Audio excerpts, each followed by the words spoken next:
Oi, pessoal, tudo bem? Demorei um pouquinho aqui que deu um erro, mas vão chegando aí. A Simone também vai estar chegando.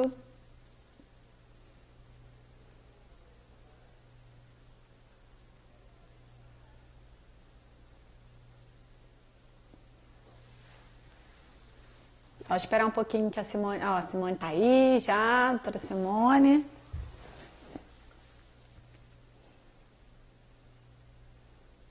Muita coisa bacana pra gente falar. Oi, Rosemary. Oi, Giane. Muita gente conhecida.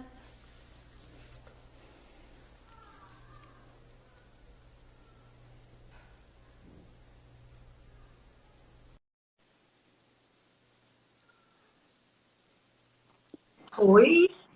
Oi. E aí, Heleninha, tudo bem? Tudo bem? Tudo Tá bem. tudo... Vou colocar fone também.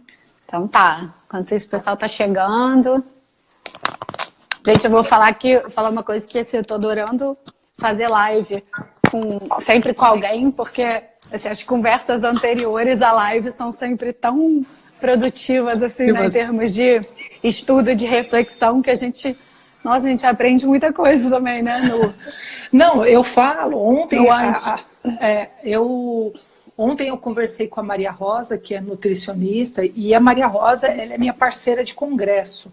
A gente viaja junto e divide o quarto há muitos anos. E eu falei para ela, foi igual nossas conversas de quarto, entendeu? Depois de ter aula, pô, eu estudei isso, nossa, você viu aquele trabalho e tal, não sei o quê. É bem legal, bem legal. É. Bom, bora lá.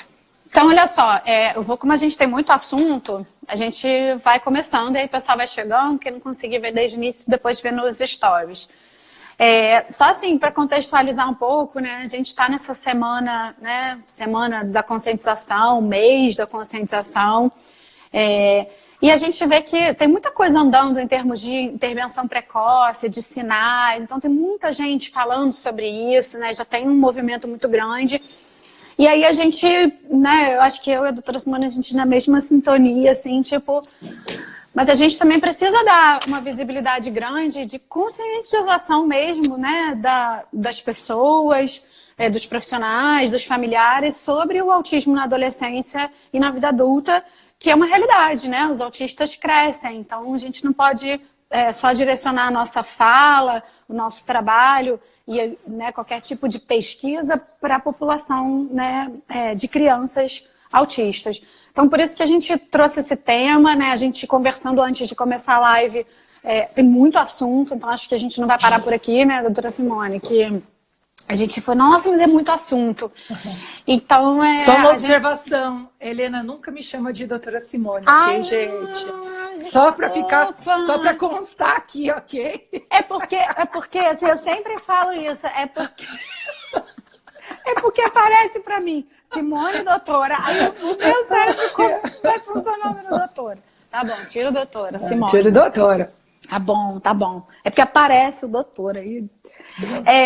Aí, assim, a primeira coisa que a gente queria começar a falar, então, né, especificamente da adolescência e da vida adulta, foi um assunto que a Simone trouxe no Facebook dela, tem um tempinho já, e que eu acho muito pertinente, que é a questão dos interesses.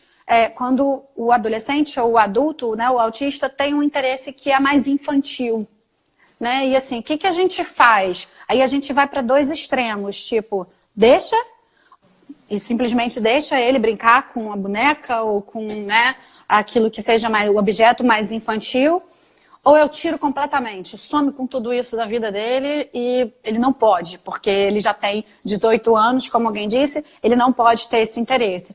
Então, acho que esse é o primeiro ponto que a gente queria trazer de reflexão para hoje. E aí, o que eu faço? O que eu vou fazer? A gente tem que pensar que esse objeto que a criança tal, essa brincadeira, né, é talvez o ponto de segurança dela. E eu, na minha postagem no Facebook, eu falei assim, quem sou eu para criticar uma mulher de 47 anos que gosta até hoje de Lego e de quebra-cabeça? Mas aí entra naquilo que você falou, mas você gosta de tantas outras coisas. Exato. Só que se a pessoa tem aquele interesse, Helene, eu acho que não dá para a gente... É um meio que a gente pode usar de comunicação até para expandir para outros interesses. E aí, assim, uma coisa que a gente estava conversando né, antes da live, assim, é um ponto de segurança, como a Simone trouxe, e aí a gente sabe que muitos autistas, né, a gente não vai poder dizer 100%, porque não está dizendo 100% da pesquisa, mas uma grande maioria deles tem uma dificuldade com o novo, por conta muito da dispraxia. Então, aquele objeto, para ele conhece, ele sabe o que fazer, dá segurança para ele, e aí ele vai querer sempre aquilo. Então, a gente tem que respeitar essa necessidade dele de ter aquele objeto, que pode ser mais infantil, mas oportunizar outras situações e ajudar ele construindo no passo a passo de outras situações que ele vai começando a perceber que ele consegue fazer, que ele tem competência. E ao passo que ele vai vendo que ele tem competência para explorar outras áreas e outros interesses, ele vai naturalmente deixando esses objetos mais infantis de lado, ou se ele tem vários, ele vai ficando com alguns e vai começando a ter outros interesses. Então não é uma questão de tipo, ou eu deixo ou eu tiro completamente. Eu vou oportunizar outras situações para que ele se sinta competente. A gente precisa pensar nisso, né? Eu acho que assim, apesar de o autista adulto sempre existir, o adolescente e o adulto, a gente teve muito pouco trabalho escrito, porque até o diagnóstico era muito ruim. Então, hoje consegue-se olhar um pouco uma realidade do que vem sendo de 10 anos para cá. Então, por isso, esse trabalho ele é interessante, porque ele falava justamente isso. Você não tem que tirar, você só tem que dar novas cores para a mesma coisa. Então, você pode usar até o interesse que o seu filho tem, ou o seu paciente tem, para começar a ampliar para outros setores e dar segurança dele para conseguir fazer com que ele aproveite mais. Sim, sim, uma ótima ideia também do como. Pessoal, se vocês tiverem alguma pergunta, vocês vão colocando aí que eu vou anotando tudo aqui para a gente ir acrescentando nas nossas falas as perguntas de vocês. Então, assim, eu espero que tenha ficado claro que é uma construção, né, de algo novo, mas sem deixar aquele que traz uma segurança para ele, né? Senão você acaba desregulando, né, o seu filho ou o seu paciente, porque você tira o objeto dele que é importante emocionalmente para ele, né? Então, acho que esse era um ponto que a gente queria trazer aqui hoje. E aí, uma outra coisa importante, questão importante da gente discutir, são as questões orgânicas, né, do sujeito autista. E aí, a gente vai falar, vai começar falando da questão da menstruação, quando são as meninas, né? E aí passa um pouquinho pra gente, Simone, do que... Eu acho, vamos sair do foco criança, vamos começar no pré-adolescente, pensando em menstruação e sexualidade, e eu convidei a Helena para a gente, num outro momento, fazer uma coisa mais intensa só de sexualidade, tá? Agora, no quesito menstruação em específico, parece que as meninas do espectro autista, elas têm uma predisposição para ter uma menstruação mais cedo do que as outras garotas. Então, geralmente, quando a gente vai ver a idade da mãe da menstruação 12 anos, você já pode ficar um pouco antenada que essa menina, talvez aos 10 anos, já esteja com sinais de menstruação. E aí envolve várias coisas, né? Envolve desde a parte de você alertar essa família que a criança ela pode ter sinais de TPM, como aumento da mama, mastalgia, como ter cólicas, ter cefaleia, ter toda aquela clínica que envolve a questão da pré-menstruação, incluindo os choros sem motivo, tá? E isso é importante a gente estar acompanhando organicamente para ver se essa menina não vai menstruar. Uma menina tem... Veja, não é porque ela é autista que ela virou diferente. Ela tem cólica como todo mundo, ela tem TPM com todo mundo e ela pode ter uma TPM exacerbada como algumas pessoas têm. Então, a gente vai ter que ficar um pouco antenado, quem faz o desenvolvimento, quem é o médico que está cuidando dessa criança, para estar atento a essa questão hormonal que pode ser um pouquinho antecipada. Fora isso, nós temos medicações que também podem antecipar a menstruação, como o antipsicótico, a risperidona. Então, se a gente tem uma criança, uma menina que já usa risperidona, que a mãe tem um histórico de menstruar aos 11, 12 anos, talvez a gente vá ter que prestar atenção nisso desde os 9 anos para essa criança. A maior parte das minhas meninas, a gente teve que fazer bloqueio de menstruação, quase todas com 8 anos, tá? Para dar o tempo do crescimento ósseo, do crescimento de estatura, para conseguir fazer uma menstruação num tempo de altura mais adequado e também numa maturidade mais adequada para poder usar absorvente. Porque a realidade do país, gente, algumas meninas usam fraldas para dormir até muito tempo, né? Até perto da adolescência. E a primeira coisa que a gente tem que fazer é desfraldar essa menina, né? E num segundo momento começar a ajudar. E aí a gente tem que pedir também apoio do pessoal que trabalha na terapia para indicar histórias sociais, né? Para orientar a família, porque a família muitas vezes não tem ideia de como pode mostrar o que é um uso de absorvente, né? Então, desde aquela coisa de comprar junto com a mãe do supermercado, ver a mãe com a menstruação, ver como faz a higienização, ter um apoio visual para fazer essa introdução do absorvente. Só que o que eu vejo na realidade, pelo menos das minhas pacientes de consultório, eu acredito que 100% eu tive que fazer bloqueio. Eu não me lembro de uma menina que passou para a adolescência e a gente não tem que ter bloqueado a menstruação.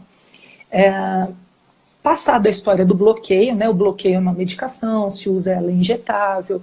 Tem algumas meninas que a gente usa até oral, mas em geral usa-se injetável. E quando a menina voltou a menstruar, então, duas coisas que eu ensino para as famílias. Tá?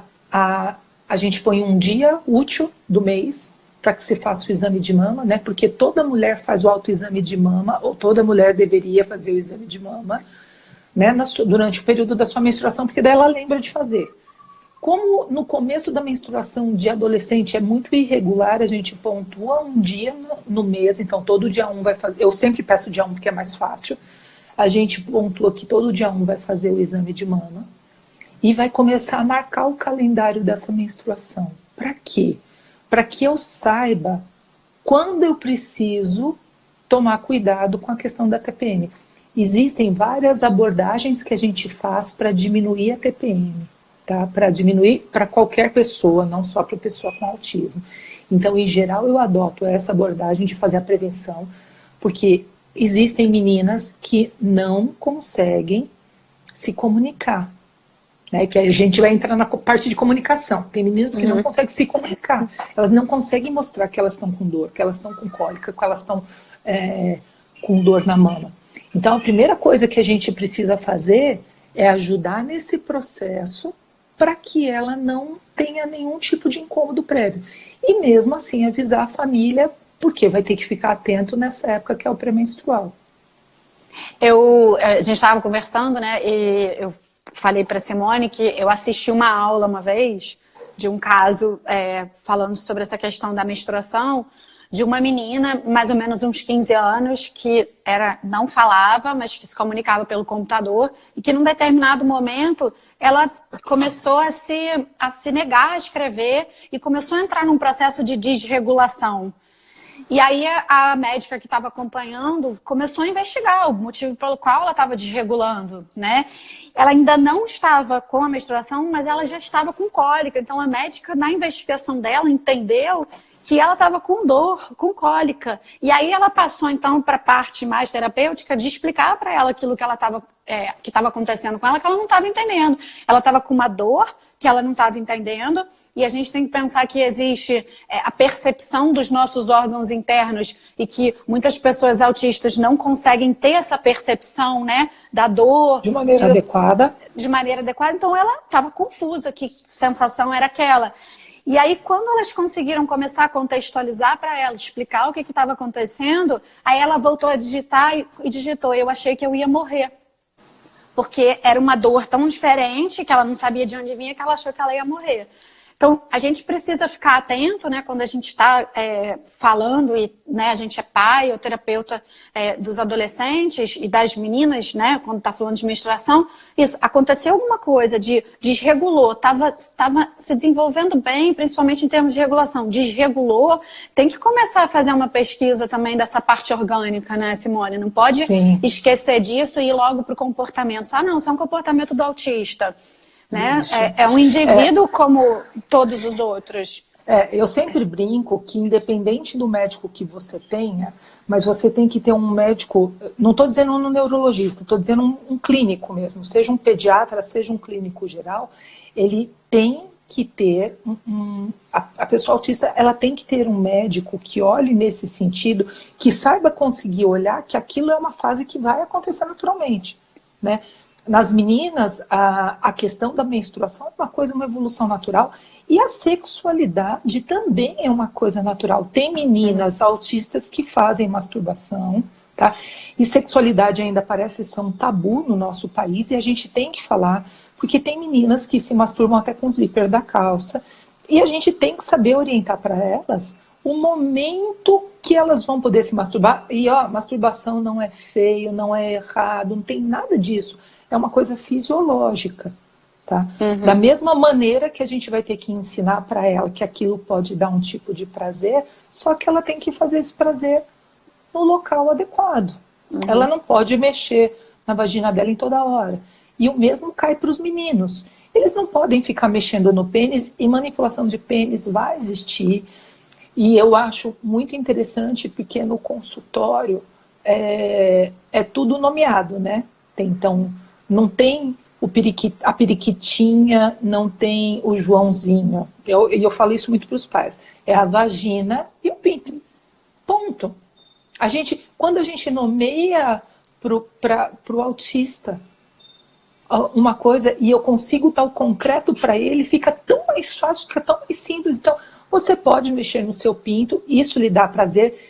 E a gente está falando até de meninos que não falam, tá? Porque não é que não fala que a pessoa não entende. Então a gente tem que avisar para eles: olha, isso vai te dar prazer, mas você vai poder fazer somente no banheiro, né? Se desse, eu orientava só fazer no banheiro de casa. Tem pacientes meus que não fazem só no banheiro de casa, fazem em outros banheiros também. Mas na mesma coisa, a gente tem que saber orientar tanto as meninas quanto os garotos sobre essa questão vinculada com órgãos sexuais. E aí a gente precisa pensar de que maneira a gente vai dar essa explicação também, né? Vai ter um autista que a gente vai dar uma explicação verbal, vou falar, explicar, olha, não tem problema, todo mundo passa por isso, você vai fazer isso nesse lugar.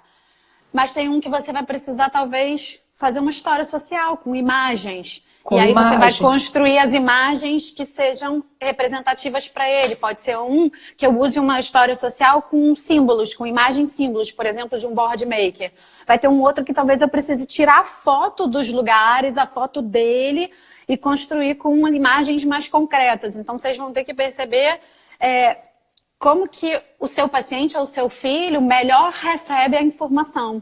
Então, exatamente. Eu sempre vejo, Helena, no consultório, a maior parte dos meus pacientes, a gente procura orientar as famílias quando chega quando chega na questão da sexualidade, para fazer uma orientação com apoio visual, mesmo para os meninos verbais.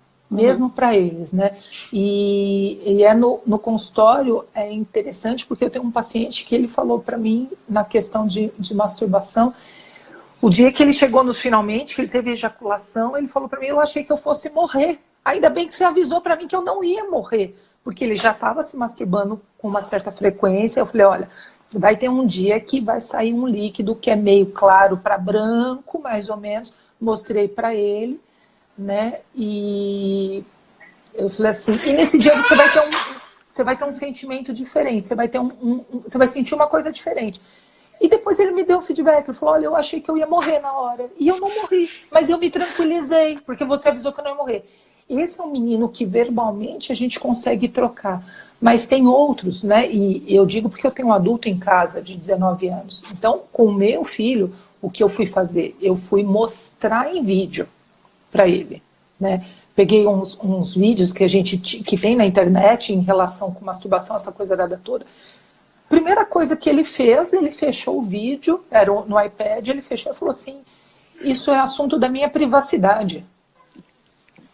Então, acabou comigo, naquele momento, eu tentar explicar alguma coisa de questão sexual, né? Mas o que eu acho que é importante a gente falar é que, assim, olha, a questão da masturbação, ela é uma questão que não tem nada a ver com objeto de prazer. Então, a criança, às vezes, o adolescente, ele vai se masturbar, não é porque ele está pensando em alguém, gente, é só por conta do hormônio, né? E aquilo que eu te falei, Helena, muitas vezes a gente também pode bloquear o dos meninos temporariamente. Quando que eu vou escolher bloquear isso? Quando esse menino está sem saber lidar com esse hormônio, sem saber masturbar. Então, masturbação é importante, mas sem saber se masturbar, e ele começa a ter um comportamento, em geral, agressivo com ele ou agressivo com o outro. Ele tem uma mudança de atitude. Você tem que ver que o hormônio é totalmente diferente, a questão do hormonal é totalmente diferente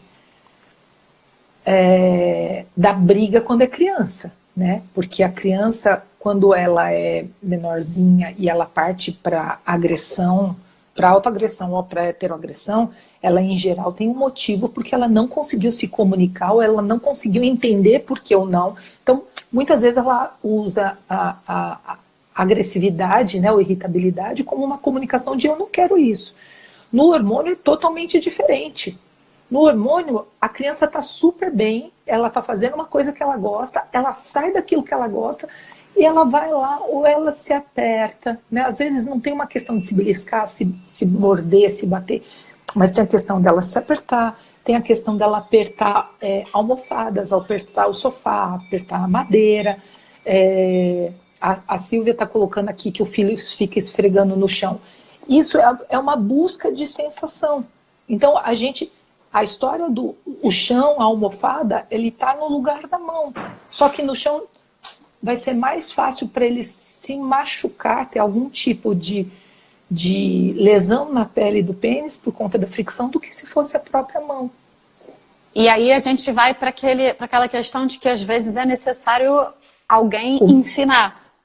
E às vezes é necessário alguém ensinar. E eu dou muita risada no consultório na hora que eu aviso para os pais que eles têm que ensinar, e a maior parte morre de vergonha, né? Eu não sei se tem vergonha porque eu sou mulher, não sei se tem vergonha de ensinar o filho, mas a maior parte a maior parte dos pais tem muita vergonha. E é engraçadíssimo, porque parece que as mães também assumem isso. Eu acho engraçadíssimo, porque a mãe não tem pinto, gente. Mas, em geral, é ela que vai ensinar. Uhum. Né? Pelo menos dentro da realidade do que eu vejo. Simone, olha só, tem uma pessoa aqui que perguntou a partir de que idade é normal autistas iniciarem a masturbação? Olha, a gente tem que lembrar que existe uma fase que a criança pega no pipi, que é dos 3 aos 5 anos, que é totalmente fisiológico, ok? Não tem nada a ver. E, em geral, ela vai voltar a pegar no pênis lá por volta dos seus 10 anos, tá? Nós não vamos, cada um é um, lógico, mas nós não vamos num menino que pega no pênis aos 10 anos tentar forçar ele ensinar ele a se masturbar. Nós vamos, no primeiro momento, tentar tirar a atenção dele para o prazer, para as outras coisas.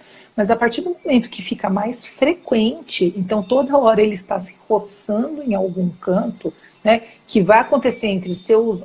Cada um é um, mas vai acontecer entre seus 11 e 13 anos, daí já é hora de começar a pensar. E, gente, eu acho que, assim, sempre eleger lugares que pode. Né? Lugares que pode, eu sempre sou a favor do banheiro da casa, ou tentar ser sempre no banheiro da casa, o que nem sempre é possível, tá? Porque a história do banheiro de casa, você diminui o risco do seu filho passar por alguma outra situação, né? Porque você tem que entender que o autista, ele está ali se masturbando por uma busca de prazer, mas ele não tem a maldade do que aquilo possa representar um ato sexual, tá? Ele não tem essa intencionalidade de estar se mostrando como uma pessoa para voyeurismo. Ele não tem isso, né? Ele tem uma questão de sexualidade com uma questão física, para valer. E a gente tem que ensinar, né? Porque é uma população vulnerável, é uma população que a gente pode ter muito risco de abuso, então tem que ser falado claramente, né? O melhor é ser no banheiro da sua casa, tá? Porque é um ambiente controlado, gente, só por conta disso. E o ideal também, né, Simone, é que depois, se você precisar em algum momento ensinar alguma coisa, mas que depois que isso já estiver andando, que quando ele for fazer isso, que você saia também, né? Que Exatamente. Você vai ficar aí só você. É a sua privacidade. É a sua privacidade. Então, alguém perguntou aqui sobre regras, tem que ter regras. Né? Tem que ter regras, não tem escapatória. Eu não posso fazer uma masturbação em qualquer lugar. Vamos responder aqui. Tem duas perguntas que são bem interessantes. Uma que foi lá de cima, que é um rapazinho de... Peraí, deixa eu só chegar lá, que tem a idade. Acho que é um rapaz de 18 anos, mas que ele ainda não sabe se masturbar. Ele é mais infantil. E aí o médico acha que deveria ensiná-lo, né? Entendeu? Porque mas ele não tem vergonha, ele é infantil, ele ficaria pelado na frente de alguém. De qualquer pessoa. E aí a mãe fica preocupada o marido, né, o pai do menino fica preocupado de ensinar e isso virar também uma coisa compulsiva, entendeu? Então vamos lá, o que pode ser compulsivo? Tem pessoas que se masturbam até 10 vezes ao dia e não é autista, tá? Então realmente uma busca de prazer para qualquer um pode virar compulsão, principalmente na fase da adolescência. Então, para eu ter essa questão do ensinar a masturbação, eu tenho que ir num passo antes nesse caso. Ensinar que não se pode ficar pelado na frente do outro. Se eu não tenho esse cuidado, né, para ele se masturbar na frente do outro, também não vai ser um problema. Então eu tenho um problema anterior, que é o ensinar aí, que aí eu posso usar os borders com histórias sociais, de que ficar sem roupa vai ser determinadas pessoas, né? Vai ser na frente da mãe, do pai, e os pacientes, os meus pelo menos, são bem orientados também que na frente do médico também pode ficar pelado, tá? Então, a primeira coisa que a gente tem que ensinar vai ser a questão do pudor. E muitos dos meninos não têm essa malícia, essa noção de que não pode ficar, né, que o pênis tem que ficar coberto. Então a primeira coisa que a gente tem que ensinar é isso, até antes do que entrar na questão masturbação. A Silvia está perguntando se pode deixar várias vezes ao dia. Eu acho que a melhor coisa, lógico, estímulo fisiológico a gente nunca vai poder determinar regras muito, muito importantes, mas é igual banheiro, você pode treinar o seu relógio biológico para tal hora.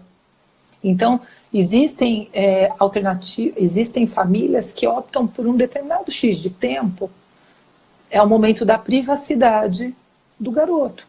Tá? E tem uma outra coisa importante, assim, pensando mais na parte terapêutica agora. Os meninos e meninas autistas que não têm muitos interesses, né? Aquele que tem mais interesse, ele vai ter um momento lá da masturbação, mas como ele se interessa por outras coisas, ele também vai ter prazer por outras vias. Por outras vias. Os meninos que não têm muitos interesses acabam ficando muito compulsivos por conta da falta do repertório de ter prazer em outras vias. Então, se a gente voltar numa coisa que a gente falou lá no início, quando estava falando da questão do interesse infantil, você começar a ajudar o seu filho ou o seu paciente a melhorar a organização das ações dele, ele vai começar a se interessar por outras coisas. E às vezes você pode fazer coisas de vida real, né? Ele quer comer um pão. Então, ao invés de dar o pão pronto, ajuda ele a participar, envolve ele a participar do processo de fazer o pão. Ele vai talvez começar a se interessar por fazer o lanche. E aí você está ajudando ele a melhorar a sequência das ações. Ele já está com interesse, de repente, pela cozinha, por cozinhar. E aí ele não vai precisar o tempo inteiro só se masturbar, porque ele vai começar a ter prazer por essas outras vias. Então, acho que isso também é uma coisa importante a gente ter na cabeça, né? A gente conversou antes da live sobre uma terapia chamada RDI, que é uma terapia que é interessante todo mundo dar uma olhada, principalmente os terapeutas, né? E pais de adolescentes, pais de adultos, que é a história do envolver no dia a dia. Né? Então, você, por exemplo, a gente está na fase de isolamento social. Então, o que eu vou aproveitar e fazer? Eu tenho que limpar a casa. Então, a gente pode começar a ensinar.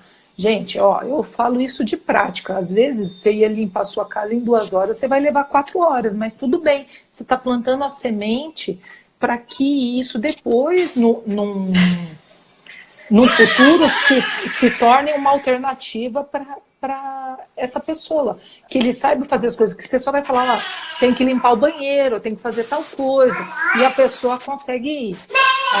A terapia é RDI, Relation, Development, Intervention. Então, assim, é algo que no Brasil a gente vê pouco, né? Não vê muito, né, Helena? Não é nem tão famosa. Eu estudei ela quando meu filho era pequena, né? Para a gente conseguir pensar na prática do dia a dia, mas eu acho que é uma das terapias mais bacanas, porque não é só aquela coisa, né? Vai limpar o banheiro. Não é isso, né, gente? Nossa, hoje a gente vai deixar o banheiro limpo, vamos deixar cheiroso, vamos acabar agora com o coronavírus, com a possibilidade dele morar aqui, vamos fazer isso. Então, a gente tem que fazer aquela coisa que às vezes nem sempre é prazerosa, que limpar uma casa nem sempre é bom, ser divertido, né? Para que tenha esse engajamento e você consiga, a gente consiga melhorar a função dentro de casa ou dentro da vida dessa pessoa, para que ela consiga ter outros interesses. E, gente, como é importante, como você vê um autista mais velho, adulto, e você olha para ele e fala assim, cara, você conseguiu fazer isso, olha que bacana. Vocês têm que ver a cara deles de felicidade quando eles conseguem receber um elogio verdadeiro por ter conseguido fazer algo. Silvia, você mesmo fazer uma leitura do livro do RDI e começar a envolver o seu filho nas atividades. E assim, uma pergunta que eu vejo muitos pais falando assim, mas eu já tentei e não consegui. É porque também a gente às vezes fica com uma meta muito lá na frente, né? Então você está pensando, por exemplo, em lavar louça, que você vai envolver o seu filho para lavar louça. Você já quer que o seu filho naquele primeiro dia faça todo o processo de lavar louça. A gente vai um passo de cada vez, né? Lembra que existe uma dispraxia grande. Então, o primeiro passo qual é? O que o seu filho mais gosta? Qual que é a via de maior aprendizado dele? É o tato, ele gosta muito de tato. Então, talvez ele vai ser o responsável pela parte da esponja, que tem o tato. Quando ele começar a mostrar que tem prazer e que está gostando daquele momento, aí você vai adicionar mais um passo. Então pode ser que no primeiro dia a louça não esteja maravilhosa, mas que conforme você vai fazendo... Mas eu posso contar a experiência pessoal? Conta, a experiência pessoal é o seguinte, Felipe, eu lavo e você seca e guarda, porque ele é muito bom em organização. A primeira semana, acho que tipo para guardar 2 ou 3 pratos e uns 6 talheres, foi 10 minutos reclamando, entendeu?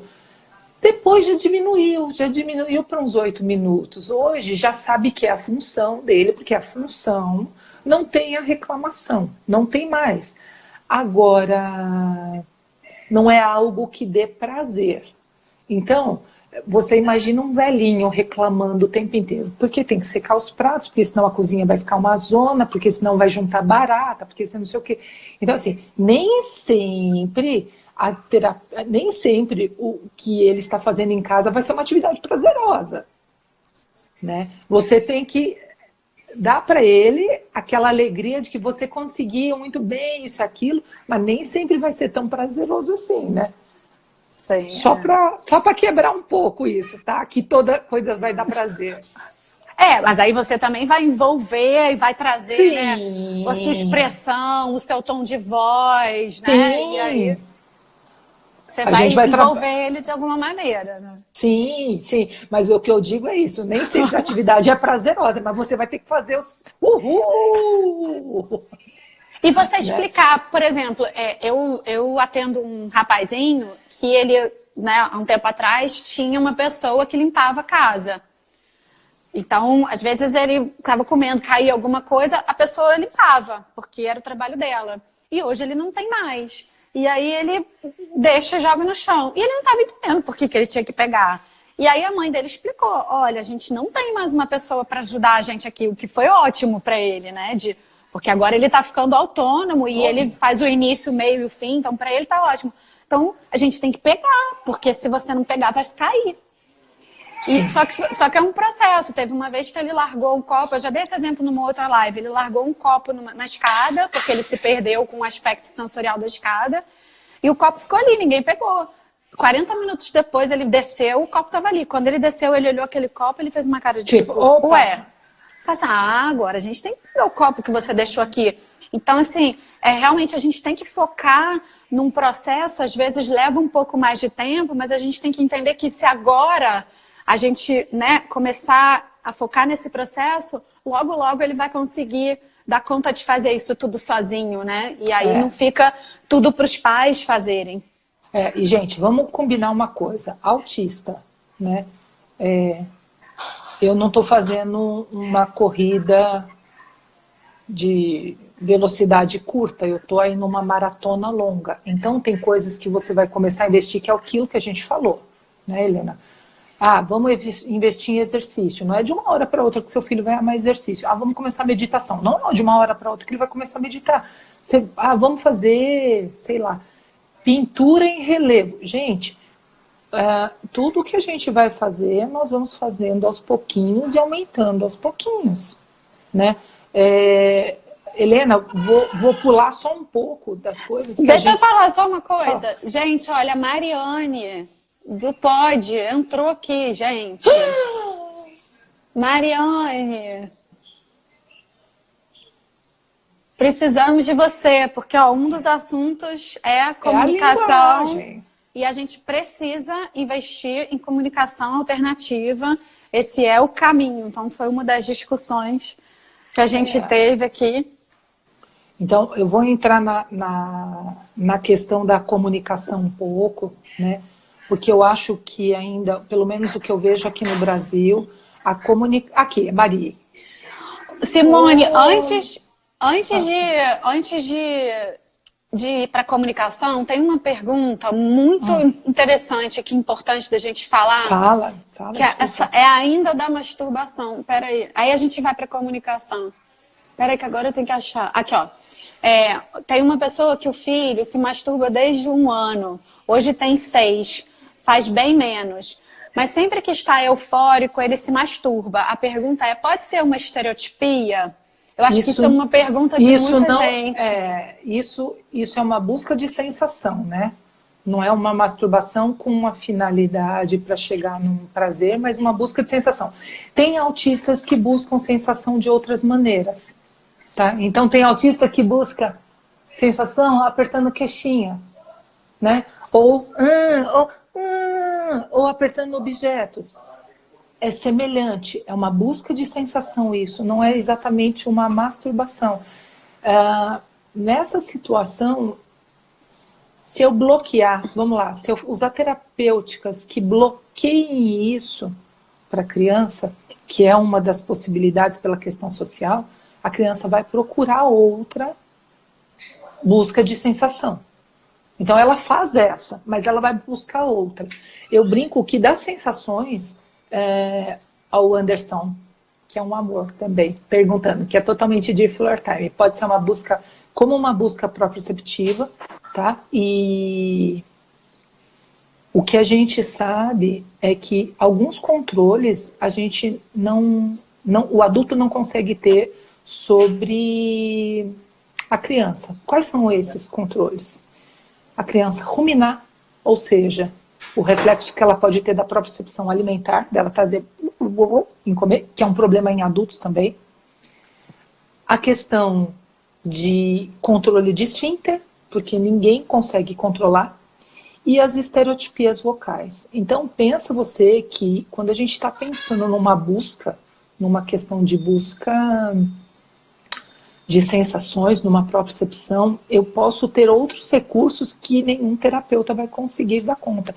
Então, eu tenho muito medo dos bloqueios, das maneiras como são feitos os bloqueios, e eu sei que existe muito bloqueio efetivo, mas a gente tem muita criança que tem um problema grande quando eu faço esse bloqueio, porque ela vai para outro tipo de estímulo e que a gente não vai conseguir dar conta. Então, uma criança que tem uma masturbação desde 1 ano até os 6 anos, eu tenho que pensar nessa criança, tem que estar trabalhando o sensorial dela, né? Ela que estar trabalhando. Uma outra coisa também, ver se você concorda, que é da questão comunicativa, né? Porque ela colocou que é sempre quando ele está eufórico.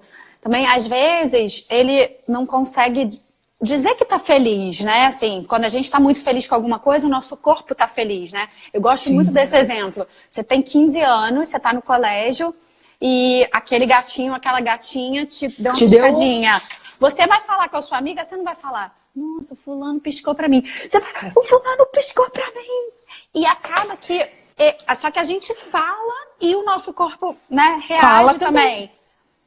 Só que muitos dos autistas que não são verbais é o corpo que reage, né? E o dele está reagindo, indo para esse movimento de masturbação. Então, conectando tudo com o que a Simone estava falando, que o Anderson trouxe, a gente precisa validar aquilo que ele está sentindo e talvez oportunizar uma outra maneira dele expressar essa felicidade dele. Sim, eu acho que é esse caminho também. A questão da masturbação é que ainda as pessoas têm muita dificuldade de olhar e trabalhar para os meninos, né? Não nesse caso específico, porque provavelmente a gente tem que trabalhar aí uma modulação. Vamos falar terapêutica. Ter um trabalho, tá, de propriocepção, ter um trabalho na sensorial, que eu acho que é fantástico e fundamental, e a gente tem a contrapartida da bioquímica, né?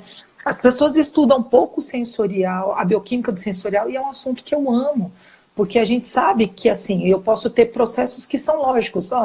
Eu tenho um processo de inflamação temporal, cerebral, né, temporal cerebral, ou eu tenho um processo onde a serotonina está inadequada, ou eu tenho um processo de mielinização inadequada. E tudo isso você tem como fazer a intervenção de ponto de vista de medicina. Né? E seja com orientação de suplemento, seja com orientação pelo menos de diminuir os agravantes. Então, não existe... eu vou dar um exemplo bobo, tá? Eu vou dar um vitamina D para regular a dopamina e com isso eu vou conseguir regular a masturbação. Não, eu não vou fazer isso. Não vai ser o suficiente, eu tenho que ter uma terapia associada. Por que a risperidona... Por que o Aristab ajudam a diminuir a masturbação? Porque ele diminui o id, o impulso, a vontade. Né? Só que ele diminui a vontade para tudo. Ele só aumenta aquela necessidade voraz de comer, que não é nenhuma fome, mas sim a necessidade constante de ocupar o estômago. né? Então, isso daí a gente tem... E eu falo que a pessoa que toma risperidona, ela tem que ver o fim da travessa, né, da comida. Às vezes ela não tem nem fome, ela só tem aquela necessidade de ver o fim. Então, eu acho que é uma das coisas que é interessante para a gente. Então, eu acho que assim, a primeira coisa que eu pensaria nessa criança dos 6 anos é que tem que rever a terapia sensorial dela. Uhum. Né? Olha só, vamos pensar aqui uma coisa juntos. A gente tem mais 15 minutos, né? Porque a live só fica 1 hora. A gente tem vários assuntos para falar. Nossa, não vai dar tempo da gente falar tudo que a gente programou. Vamos pegar... O que a gente vai pegar? Vamos pegar vamos deixar a comunicação para a gente chamar a Mariane para fazer junto com a gente. Vamos tentar fazer com a Mari junto? Ia ser legal. Aí a gente pega da parte das atividades físicas e deixa a comunicação. Tá, vamos. Helena, posso dar uma sugestão? Fala. Pega todos aqueles tópicos que a gente fez antes, que você enumerou, só para as pessoas saberem o que a gente queria falar, tudo. E de repente, numa próxima, a gente fala só de um assunto. Tá, olha só, o que a gente pontuou para falar hoje para vocês? Os interesses infantis que a gente falou, a questão da parte orgânica, da menstruação e da sexualidade, mas que a gente pode falar um dia inteiro, eu acho. Né? A gente ia falar das questões das comorbidades, como depressão, ansiedade. Depressão e ansiedade, que são os 2 distúrbios psiquiátricos maiores. Isso, e a gente ia entrar muito na parte de comunicação aí em relação nessa parte. A gente também tem uma coisa muito importante para falar da questão de peso, né, de obesidade e das atividades físicas. E aí a gente chegou a falar um pouquinho da parte terapêutica, mas a gente ia falar um pouco mais dessa parte terapêutica, tem algumas particularidades muito importantes. Aí eu não sei o que a gente pega agora. O que você quiser. Vamos fazer o seguinte, então, vamos nas atividades físicas? Vamos nas atividades físicas. E aí a Mariane colocou um presente para as famílias, uma rotina semanal visual. Olha aí. E aí Mariane, eu te amo, ouvi? Mariane, você vai com a gente? Vamos fazer uma então sobre comunicação, adolescente e adulto? Aí a gente fala agora então para fechar sobre... Vamos falar um pouquinho, para fechar não, vamos começar a falar sobre atividades físicas, então, dessa importância. Aí a gente deixa a comunicação, então, para uma próxima, que aí a Mariane vai participar com a gente. Tá bom? Então vamos lá. Bora lá. Quer começar você com o exercício? Então, vamos começar falando o seguinte. A gente vê, claro que não são todos, mas a gente vê uma quantidade muito grande de autistas. Lembra que a gente aqui está falando sobre o autismo... autismo na adolescência e na vida adulta. Tem uma pessoa pedindo ajuda.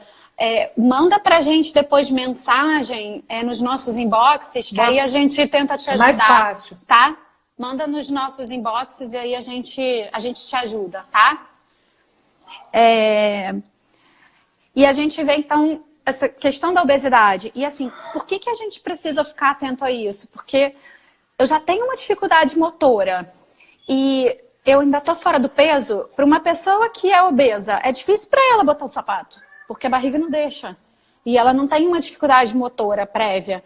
Então, a gente precisa ter esse cuidado com o peso. E a gente precisa tanto regular a questão da alimentação, mas às vezes é muito difícil por conta das compulsões alimentares, que aí a doutora Simone, não pode chamar de doutora Simone, que aí a Simone vai ajudar. Mas a gente também precisa... oportunizar atividades físicas. E aí a gente vai naquela pergunta que eu escrevi aqui. Mas o meu filho não quer fazer nada do que eu proponho de atividade física. Então, a gente, de novo, vai pensar em pequenas metas, em pequenos passos. E não necessariamente precisa ser uma atividade física dessas convencionais, que você tem que preparar um circuito e fazer, se ele está lá deitado e ele não quer fazer. Então, começa a criar situações dentro da casa das coisas que ele já faz. Então, se ele gosta muito de tomar banho e ele vai precisar pegar a toalha, Põe a toalha, de repente, num armário mais alto, que ele vai ter que pegar um banco, empurrar o banco. De repente, escolhe um banco que seja um pouco mais pesado, porque ele vai ter que fazer força para empurrar o banco. Depois, ele vai ter que subir no banco para pegar a toalha. Então, você pode ir criando situações que ele precise começar a se movimentar para aí ele começar a pegar o gosto pelo movimento. Se você e eu acho que a tática do me ajuda sempre é bom, né? Puxa, me ajuda. Isso. E aí, assim, o exemplo que você deu também do Felipe, né? Quando você começou a caminhar com ele. Hoje você caminha de 4 a 10 quilômetros. Aí a minha pergunta para você foi, mas você sempre caminhou 4 a 10 quilômetros? Aí Nada, qual foi a sua resposta? Nada. Começou com a história, vamos na banca na esquina, né? Vamos pegar figurinha, vamos... O cara da banca já me conhecia de trás para frente, né, gente? Porque eu comprava um pacote de figurinha, né? Às vezes dava 1000 voltas para comprar um pacote de figurinha, mas ok. Só que é exatamente isso, é começar aos poucos, né? Às vezes, vocês têm que lembrar que muitas vezes o autista se sente que não vai dar conta e por isso ele já desanima desde antes. Então você tem que começar fazendo coisas pouquinhas, pequenininhas, para ir aumentando e dando sempre aquele feedback que conseguiu. Eu fico muito brava no consultório quando as famílias vêm assim, mas meu filho é preguiçoso. Cara, tem um negócio chamado disfunção mitocondrial que é um inferno, que a pessoa tem, ela não tem, a gente chama energia buster, ela tem uma energia para começar, mas ela não tem uma energia para manter. Então, para a gente é muito importante ter isso na cabeça também. Se eu tenho uma pessoa com disfunção mitocondrial, importante, tá? Ela pode se alimentar bem, ela pode estar gordinha, que já é uma coisa que dificulta a atividade física, mas o que pode acontecer com ela? Ela pode ter dificuldade de executar alguns movimentos, tá? Então, na minha cabeça, o que a gente tem que fazer? Ir fazendo aos poucos, paulatinamente, né? E pensando dentro de atividades prazerosas. Eu, no isolamento social, baixei uns 4 aplicativos de atividade física achando que eu ia bombar em casa, né? Eu me dei super mal, porque o Felipe olha para mim e falou, eu não vou fazer. E tudo bem, então agora a atividade física virou fazer faxina na casa, porque tem que empurrar móvel, porque tem que fazer uma série de coisas. A gente tem que lembrar que esses meninos da disfunção mitocondrial também, eles comem e tem dificuldade de metabolizar, então muitos deles vão ser obesos e ter síndrome metabólica. Então o que dificulta mais em perder o peso. Lembrar que a obesidade é um pró-inflamatório. Todo autista já tem um sistema imunológico um pouco alterado em questão de inflamação. Aí quando você vai e tem mais um que está com essa coisa de comer demais, fazer atividade física de menos, a gente tem uma piora do quadro inflamatório e tem uma piora até de comportamento. Existem uns trabalhos muito interessantes. O ano passado, autismo na vida adulta é uma coisa que eu estudo desde meu filho ser criança, porque eu sei que ele ia crescer e que a gente ia ter que aprender a trabalhar de algumas maneiras. E o ano passado, porque eu pedi, eu comecei a falar de autismo na vida adulta. A gente sabe que tem atividade física, melhora o comportamento, melhora o social, melhora a linguagem. Linguagem de comunicação, não estou falando falada, hein? Eu estou falando comunicação no geral. E além do que diminui os sintomas de ansiedade e depressão. Então, atividade física, gente, seu filho pode até no começo não gostar, mas ia ser interessante você procurar coisas que começassem a dar um pequeno prazer, começar a fazer endorfina. Hoje a gente pode caminhar numa boa até 10 quilômetros, tá? 10 quilômetros, eu não vou ouvindo mais reclamação, eu já fui ouvindo reclamação, hoje já não vou mais, né? Então, mas existem, eu digo caminhada porque caminhada você consegue fazer só precisa ter um sapato decente, um tênis razoável, você não precisa gastar dinheiro com personal, com academia, com nada disso. É uma atividade física boa, entendeu? E que você consegue fazer. Então, acho que caminhada para todo mundo, e às vezes seu filho não vai aguentar fazer uma caminhada longa, você vai começar com pequenos objetivos. Vamos comprar uma maçã na quitanda, né? Vamos, sei lá, vamos na banca ver o que saiu de jornal, Vamos passar em tal lugar. Eu tenho balança em casa. Eu lembro que eu levava o Felipe para pesar na balança da farmácia, com a justificativa de ter que caminhar. Então, existem artifícios para você fazer. Então, uma outra coisa também que eu entendo importante, né, dessa questão da atividade física que tem a ver com a comunicação. Se a gente está falando, por exemplo, de um autista, adolescente ou adulto, que não fala, não quer dizer que ele não compreenda. Então, às vezes, né, eles compreendem tudo que a gente está falando. Eles já tiveram uma vida inteira, né, de recebendo as informações. Ainda tem mais. Aqueles que não falam, porque eles não falam, eles observam muito tudo que está ao redor deles. Então, eles vão desenvolvendo uma percepção do entorno. Então, às vezes, ele não quer sair para fazer atividade, porque ele está naquele ciclo, né? Ele tem a disfunção mitocondrial, ele já desenvolveu aquilo de, não, eu não consigo, eu vou ficar. Você explicar, olha, a gente precisa dar uma volta, vamos ali na banca primeiro, então, para você poder se sentir melhor, você vai ver que você vai se sentir melhor. E a gente tem respostas, assim, impressionantes quando a gente dá uma explicação clara, claro, né? Mas, assim, podem acreditar nas explicações. Sim. Se você vai ter um retorno, né? Eu tenho um paciente que é muito interessante. Quando ele começou a ver no consultório, ele tinha 3 anos, 2 para 3 anos. E na primeira consulta ele ficou deitado e gritando no meio da porta. Então eu não podia fechar a porta porque ele ficou deitado no chão e gritando. Esse paciente meu, ele já teve alta, tá? Mas ele é muito engraçado. Que ele olhava assim para mim com 7 anos, ele, tia Simone, você lembra que a primeira vez que eu vim aqui, você falou para mim que você ia ser minha amiga e que eu não precisava ficar chorando daquele jeito? Porque eu desci, baixei com ele e falei, olha, eu vou ser sua amiga, eu só tô aqui para te ajudar.